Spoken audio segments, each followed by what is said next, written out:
Hello YouTube. It is Burbizuka. If you eat this, you may have problems with the thyroid gland.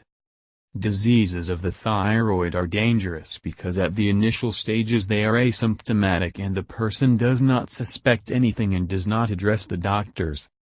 And when some symptoms appear we try to write them off for fatigue. Today we will tell you what foods are not recommended to use if you have problems with the thyroid gland. Enemy number 1, sugar. Sugar overloads the pancreas and can cause the patient to overexpose insulin. Enemy number 2, fried food. And all because in one way or another there are trans fats. Enemy number 3, soybean. Although it is considered a healthy food, it can reduce the ability to assimilate hormones. Enemy number 4, broccoli. Can cause harm with iodine deficiency in the body. Enemy number 5, coffee. Enemy number 6, gluten. This fiber is foreign to the human body. Share this information with your friends. Let them, too, be on the alert.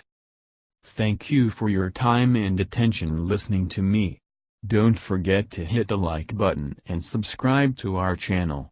You can also click the bell sign to be informed about new videos. Have a great day.